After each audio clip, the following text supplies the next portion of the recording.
سلام، صد سلام به سلاطین اپل. باز این دفعه مثل عمو سپر اومدم تو ویدیو.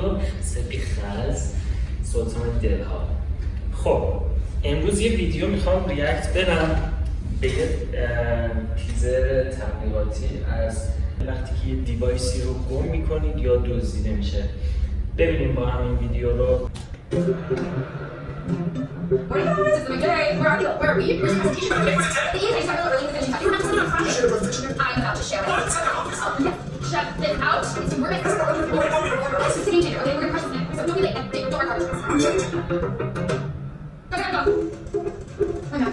Presentation. خب اینجا چه اتفاقی افتاد؟ تو جلسه بود، اومد با موبایلش جلسه رو برگزار کنه. چه اتفاقی افتاد؟ پا شد، مکبوکش رو گذاشت روی اون سکو و دور شد از مکبوک رو دزدیدن ازش. به محض اینکه مکبوک ازش دور شد، آلرت اومد، یه نوتیفیکیشن گوشی اومد براش که مکبوک داره ازش دور میشه. نگاه کردید مکبوکش رو دزدیدن. روی اپلیکیشن فایند مای شما وقتی که یه دیوایس رو بدزدن و نگاه بکنید به صورت آنلاین لوکیشنش رو دارید. ایپاد، ایتگ، مکبوک، آیپد، آیفون و هر دیوایسی که اپل دارن میتونید ببینید، حتی اپل واچ بلا استثنا. ببینید دیوایس وقتی که لوکیشن داشته باشه، قابلیت جی پی اس رو داشته باشه، میتونید پیداش بکنید. وارد جزئیات نمیشم، اینا دزدیدنش. اینم با استفاده از سرویس فایند مای، بهتر اینجوری بگم، ردیابی میکنه مکبوکش رو که کجا میره. داستان خیلی خفنیه، من نگم براتون، این شما ببینید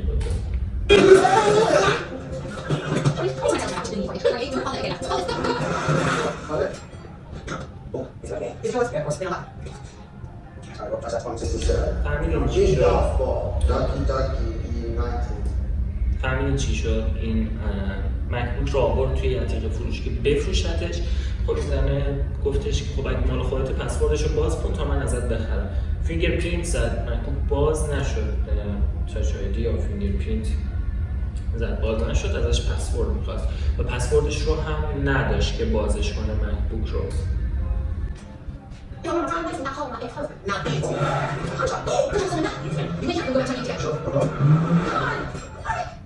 خب اینجا چه اتفاقی میفته؟ اگه دقت کنید دختره یه لحظه ساعتش آورد اینجا، یه تغییرات آورد. چیکار کرد؟ با استفاده از قابلیت اپل پی که پرداخت آنلاین هست، پرداخت تاکسی رو انجام میده. یه سرویسیه که تو کل آمریکا و اروپا فعال بلا استثنا.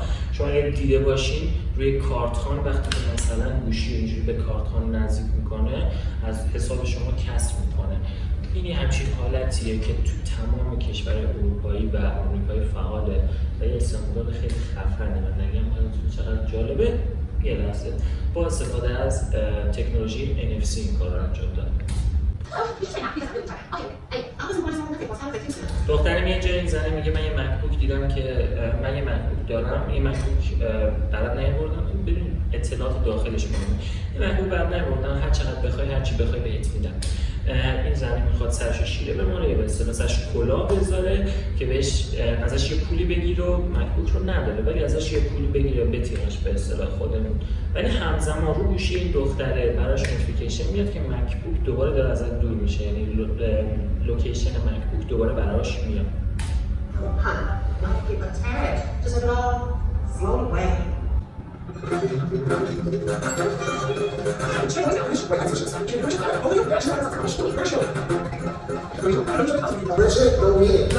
همزمان به دو تا قابلیت خفن دیگه اشاره کرد.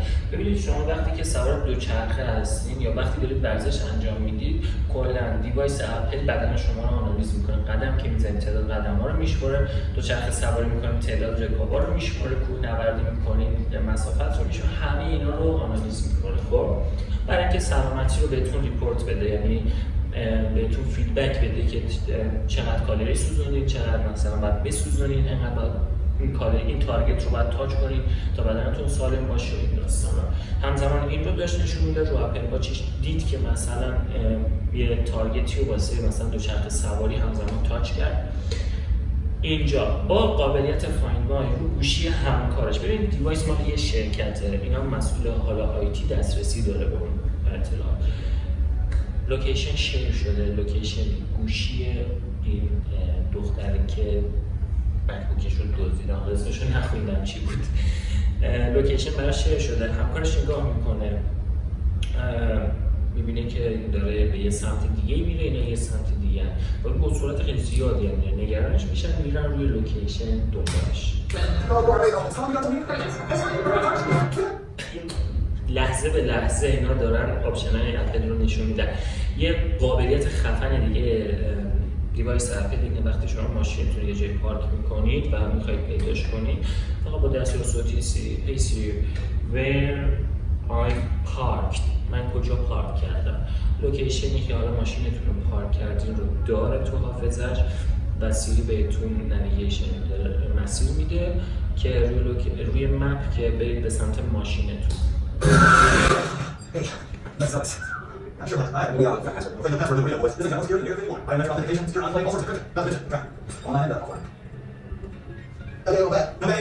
خلاصه بگم دیوایس یا مکبوک رو میارن جای یه حالا فروشنده لوازم جانبی کامپیوتر، داره راجع به لایه‌های امنیتی خفن اپل توضیح میده. اینا هم چیزی سر در نمیاره.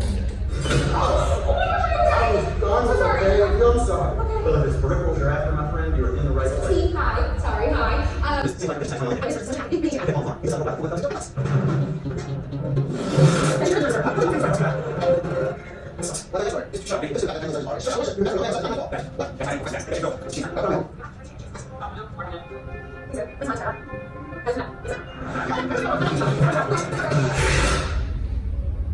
Hey Siri مثلا فیس تایم آدیو مثلا اسم رفیقاش، خب سیری به صورت خودکار تماس گرفت با این رفیقاش با اون تیمشون که بهشون این موضوع رو در میون بذاره که اونها همزمان رسیدن جاش. ادامه میدیم.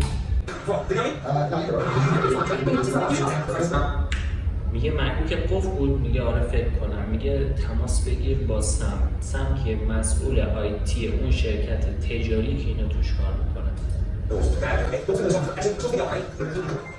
این جمعه بازار داریم دیگه، اینا یه بازاری دارن از همین قطیقه ها دارن که حالا دیوایس های دوزی رو میبرن اونجا که رمزش رو باز کنن.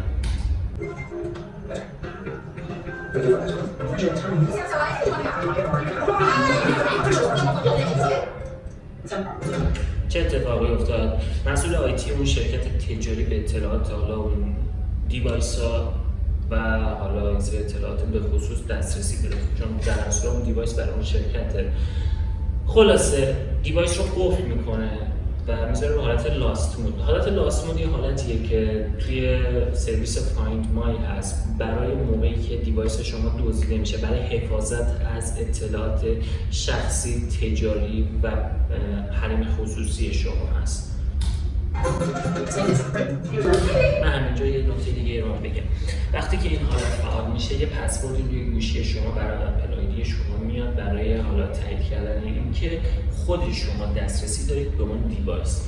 این پسورد رو تا وقتی که وارد نکنید اون دیوایس قفل میشه و بعد از یه تایمی که حالا میتونید هم دستی پاکش کنید، هم میتونید یه تایمی براش بذارید. مثلا من برای گوشی خودم یه ماه رو گذاشتم.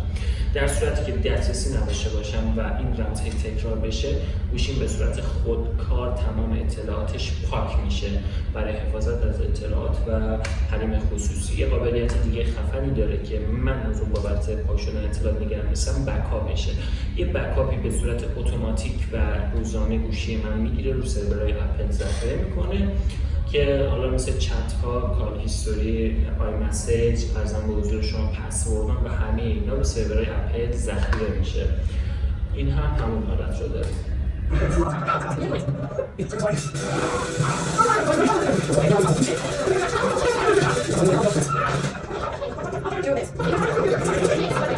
چه اتفاقی افتاد؟ به دیوایسشون نزدیک شدن. وقتی شما به دیوایستون توی فایند بک نزدیک میشین، یه قابلیت پلی ساوند داره که یه صدایی پخش میکنه که بتونید راحت‌تر دیوایس رو پیدا کنید.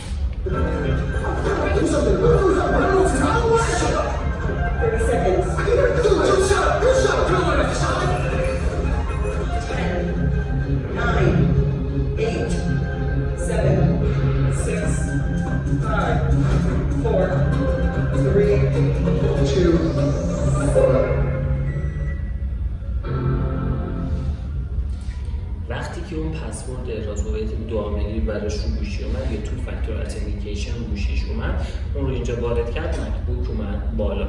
در نظر داشته باشید که اون دیوایس رو به اینترنت وصل بشه تا این ویژگی ها روشون فعال بشه. بدون استفاده از اینترنت این ویژگی ها یه مقداری سخت استفاده ازش.